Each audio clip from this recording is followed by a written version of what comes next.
যে আমরা বিশেষ করি এবার জামাত ইসলাম দাঁড়িপাল্লায় ভোট দেব এবং সংসদে গেলে ডাক্তার শফিকুর রহমান আমাদের যে বিভিন্ন জায়গায় বক্তব্য দিছে আমরা দেখব যে সেইটা সে নিয়ন্ত্রণ করতে পারছে কিনা।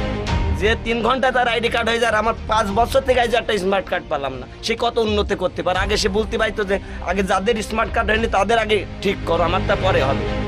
যে সরকার আরেকটা সিস্টেম করেছে আপনার যে হানা ভোট, গণভোট, ওটা তো আমরা মূর্খ মানুষ, ওটা তো বুঝিনি আমরা।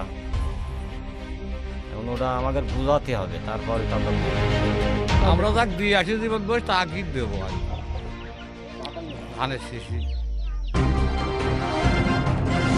এবার আমরা চাচ্ছি যে ইসলাম রাজতন্ত্র আসুক। অন্যান্য দল প্রতিবার আইছে এবং তাদের খেলা দেখছি, কিন্তু এবার ইসলাম যদি আসে, ইসলাম কেমন আমাদের পরিচালনা করে সেটা তো আমাদের দেখতে হবে। আমরা সেটা দেখব, দেখার পর তারপরে 5 বছর পর ফের ইলেকশন হবে, সেই ইলেকশনে যাই আবার নির্ধারণ হবে। যদি ভালো হয় তাহলে আমরা সবাই তার পক্ষেই থেকে যাব, আমাদের দ্বিতীয় অন্য কোথাও যাওয়া লাগবে না।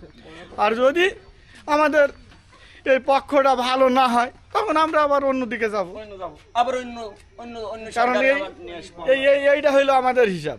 এই যে এখন লাইনে দাঁড়িয়ে আমার সার দরকার 10 কেজি, কিন্তু এই 1 বস্তা সার কিনতে হবে, নিজেই ঘরে থুই দিতে হবে। এই হিসাবটা তো আমাদের কষ্টকর, যেহেতু আমরা গরিব মানুষ। আর এই গরিব মানুষের এই হিসাবগুলা দেখাচ্ছে যে যারা তারা যদি আমাদের না বোঝে তাহলে তো আমরা দেশে খুবই কষ্ট দুর্ভোগের ভিতরে চলতে হয়। এই চলার ক্ষেত্রে আমরা চাচ্ছি যে আমরা বিশেষ করি এবার জামাত ইসলাম দাঁড়িপাল্লায় ভোট দেব এবং সংসদে গেলে ডাক্তার শফিকুর রহমান আমাদের যে বিভিন্ন জায়গায় বক্তব্য দিছে আমরা দেখব যে সেইটা সে নিয়ন্ত্রণ করতে পারছে কিনা। এই হইলো আমাদের আশা, এই হইলো আমাদের চাওয়া।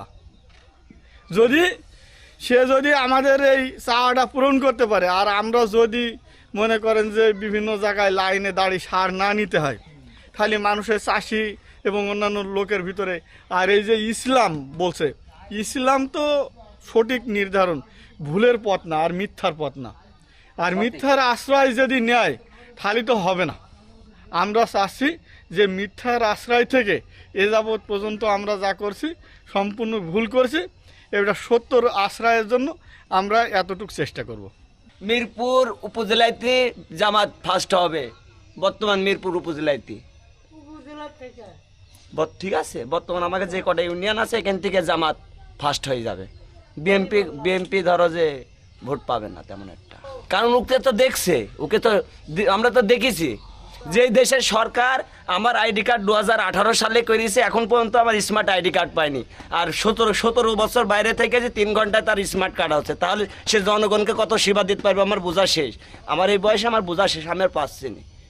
ঠিক আছে, যে 3 ঘন্টায় তার আইডি কার্ড হয়ে যায়, আমার 5 বছর থেকে আজ একটা স্মার্ট কার্ড পেলাম না, সে কত উন্নতি করতে পারে। আগে সে বলতে পারতো যে আগে যাদের স্মার্ট কার্ড হয়নি তাদের আগে ঠিক করো, আমারটা পরে হবে। সে কি বুঝবো, সে তো স্বৈরাচারের মতনই প্রায়। কোনো বাংলাদেশ যে যতগুলো সরকার আইছে প্রত্যেকটা সরকারই খাইছে এই বাংলাদেশকে, প্রত্যেকটা যে কটা সরকার আইছে প্রত্যেকটা সরকারই খাইছে। ঠিক আছে, কেননা বললাম ওই যে বিএনপিকে দেখলাম, ফখরুলকে দেখলাম, আওয়ামী লীগ সরকার 15-16 বছর জোর করে থাকলো।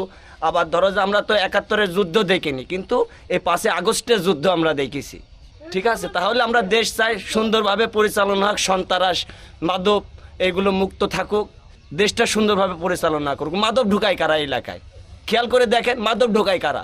দেশের যারা বড় বড় প্রশাসনিক দায়িত্ব, যারা বড় বড় সরকার, তারা মাদক ঢোকাইছে, ঢুকে হাজার হাজার যুবক ছেলেদের নষ্ট করছে। এদের বলছে মাদক বন্ধ করো, মাদক বন্ধ করো। আরে মাদক বন্ধ করতে হলে আগে বর্ডার ঠিক করতে হবে, আগে বর্ডার ঠিক করতে হবে, বর্ডার থেকে মাদক ঢোকে। এটা হচ্ছে মুসলিম কান্ট্রি, শুধু বাংলাদেশ না, বাংলাদেশ বললে ভুল হবে, মুসলিম কান্ট্রি যোগ দিতে হবে। এটা কোনো হিন্দু কান্ট্রি না, এটা ভারত বা হিন্দু না, এটা হচ্ছে মুসলিম কান্ট্রি। মুসলিম মানে কি? সাদাসিধি শান্তির ধর্ম। আমরা শান্তির ধর্ম নিয়ে বসবাস করব। আর এবারটা ভোট আমরা দাঁড়িপাল্লাই দেবো ইনশাল্লাহ, আল্লাহ বাঁচিয়ে রাখলে। আমরা তো এতদিন বিএমপিকে দিয়ে আসছিলাম এতদিন, এখন এইবারটা দেখা যাক কাকে দেওয়া যায়। কেমন নির্বাচন হলে আপনাদের জন্য সুবিধা হয়? এবং নির্বাচন ভালো সুষ্ঠু হলে ভালো হয়, সুষ্ঠুভাবে নির্বাচন হবে, আমরা ভোট দিতে পারবো ভালো ভালো করে। এটা 15 বছর আমরা ভোটই দিতে পারিনি, ভোট তো হতো না, আমাকে যা লাগেনি ভোট আগে হয়ে যেত না। ওই জন্যই তো বলছি যে এবার সুষ্ঠু ভোট হলে আমরা যাবো সেন্টারে, না হলে যাব না। এখন তো পরিবেশ ভালোই মনে হচ্ছে।